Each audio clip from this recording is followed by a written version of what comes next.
Isaiah 55:11.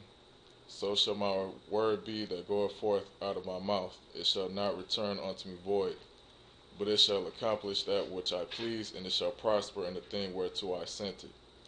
Barakatah Yahweh, Barakatah Yahweh Shai, and double honors to the apostles, a great millstone, and honors to you brothers doing this work in truth and sincerity. The title of this lesson is called Biblical Comparison of Hebrew Israelites and Israeli Jews. It's pretty much I wanted to go through a comparison as to how these fake Jews that's over in the land of Israel right now and how they compare to biblical prophecy as opposed to how you see brothers out there on the highways and the byways bringing out this truth, and how you so-called Negroes, Latinos, and Native Americans, according to biblical prophecy, are the real Israelites. So, without further ado, I guess I'll start off with a few articles. This is BibleBelievers.org, and this is kind of giving a little bit of background information about an author by the name of Arthur Koetzler. But I will start right at the top along here. Dateline USA 1977. In 1976, Random House published a book that should have hit the Christian churches like a blockbuster, but instead they chose totally to ignore it. It dealt with the racial origin of the people in communist and Christian countries who call themselves Jews, and whom the churches and the Jews themselves generally insist are God's chosen people, the Israelites, descendants of Abraham. Since the late 1800s, a small number of Bible scholars who were also students of history and racial origins have insisted the church denominations were wrong, that instead of being Israelites, these Jews from Eastern Europe and Western Asia were descendants of Mongolians and other Asiatic peoples who had adopted Judaism as their religion over 1,000 years ago and had become known as Jews. Really, they're going off there because they really come from the line of Esau or Edom through the line of Amalek, as you know I'll get into later in this lesson. These Bible scholars were ignored or condemned and often called cultists or anti-Semites.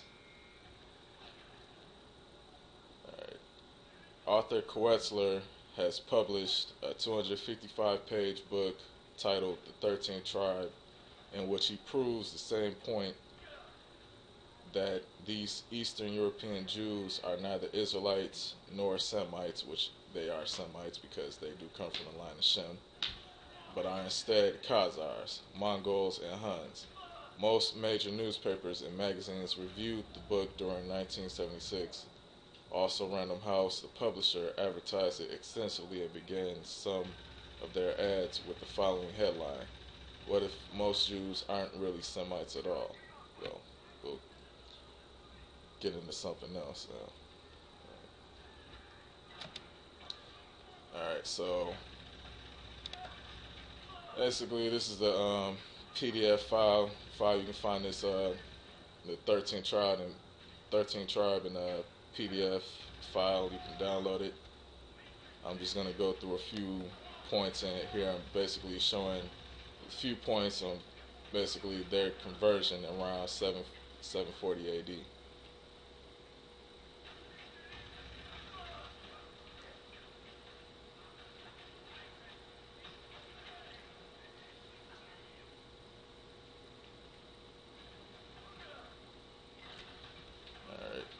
Says, after the defeat of the Arabs, after the defeat by the Arabs in 737, the Kagan's forces' adoption of Islam had been a formality almost instantly revoked, which apparently left no impression on his people. In contrast to this, the voluntary conversion to Judaism was to produce deep and lasting effects.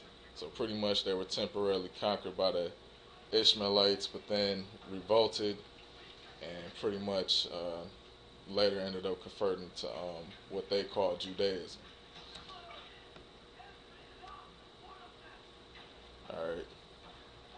The circumstances of the conversion was obscured by legend, but the principal Arab and Hebrew accounts of it had some basic features in common. Al-Masudi's account of the Jewish rule in Khazaria, quoted earlier on, ends with a reference to a previous work of his, in which he gave a description of those circumstances. That previous work of Masudi's is lost, but there exists two accounts which are based on Tile Lost book.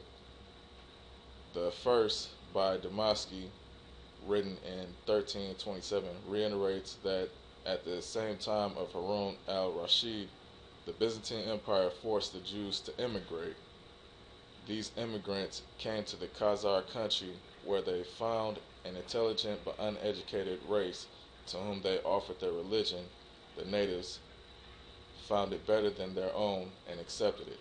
So that pretty much is telling you that real Israelites who ruled the Byzantine Empire, you know, some of those Israelites or Jews fled into the Khazarian Empire and ended up coming amongst these people and pretty much, you know, taught them basically their language and our language and our history, so to speak. And as you can see, you know, yeah, you know, black so-called blacks or Negroes ruled during the time of the Byzantine Empire in certain parts of Europe. Because what was going on at the time, you had the Ishmaelites, known as the Caliphate, and the Byzantine Empire were pretty much going to war with each other at the time.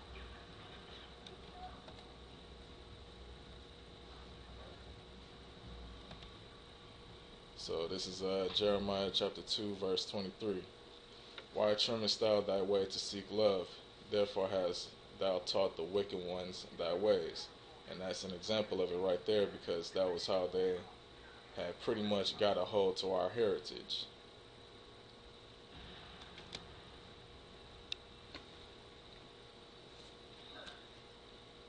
So the next point, I'm pretty much go over how when they pretty much got, you know, part of our language, you know, they pretty much made it part of their own, which they call the Yiddish, you know.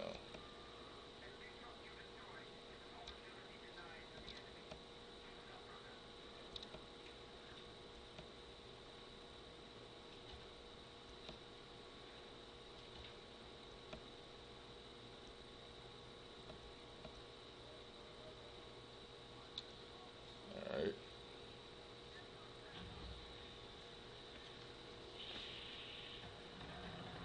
Thus, Khazaria was very much on the map in a literal and metaphorical sense.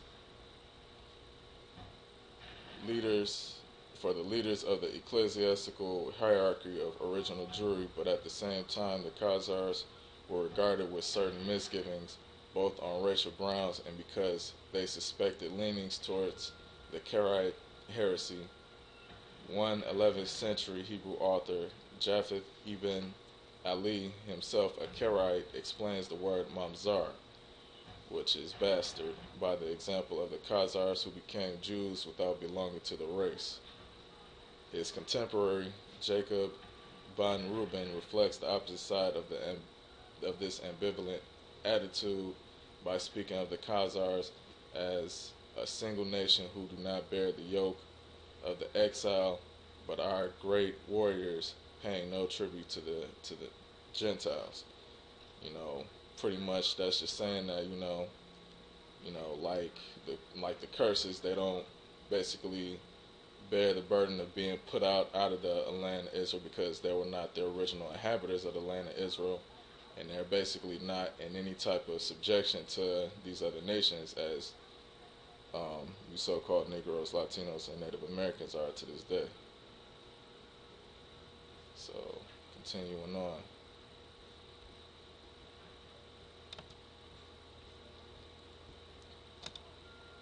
This is Zechariah chapter 9, verse 6. And a bastard shall dwell in Ashdod, and I will cut off the pride of the Philistines. That bastard, that word bastard, which in the Hebrew word is mamzar. Bastard, a child of incest, like the Moabites, illegitimate child, bastard, mixed population. Now here's where they go off. Born of a Jewish father and a heathen mother, or vice versa. How do we know that this definition right here is partly incorrect? Is because pretty much Ruth was a Moabite, which Obed had conceived Jesse, which was of the line of David. So by that definition, that would be saying that Jesse, which was of the line that King David descended from, was a bastard. So that's how you know that that's partly incorrect. But moving on, it said that pretty much as the scripture prophesied that these so-called Jews was going to be dwelling in Ashdod, which is the land of Israel.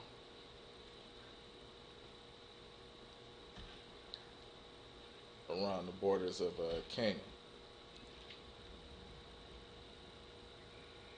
So,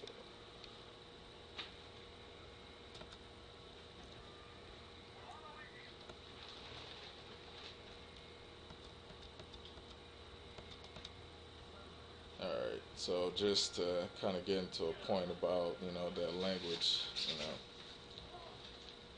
says there is a curious sidelight thrown on the story by students of Slavonic philology.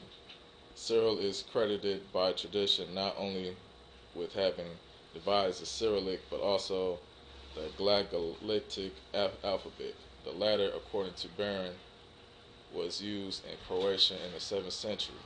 Its indebtedness to the Hebrew alphabet and at least 11 characters representing in part the Slavonic sounds has long been recognized. So this seems to confirm what has been said earlier on about the influence of the Hebrew alphabet and spreading literacy among the neighbors of the Khazars. So here's an article that on Wikipedia that kind of details that. Pretty much that's how they got the part of the Hebrew that they call Yiddish, which is pretty much their own off-brand of Hebrew that they learned from us back in 740 AD. Yiddish is the historical language of the Ashkenazi Jews. It originated during the 9th century in Central Europe, providing the pre-existing language of the nascent Ashkenazi community with an extensive Germanic-based vocabulary. Yiddish is written with a fully vocalized alphabet based on the Hebrew script.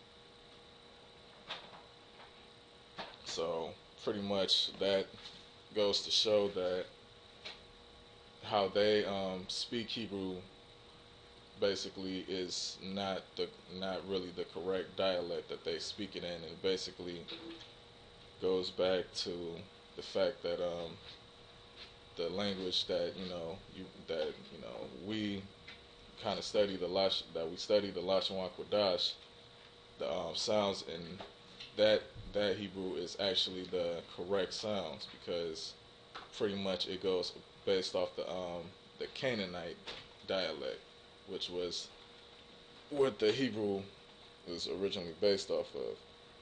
It says Eastern Yiddish differs from both Western, both by its far greater size and by the extensive inclusion of words of Slavic origin. So there you go. That just kind of points it out that basically they converted around 70 AD, and pretty much they were taught by real Israelites, and that's how they came into having our heritage. So this is only the first part of the lessons, but I'm pretty much going to go over some other things as far as how they got into that land. But with that, that's it. That should be it for right now. Shalom.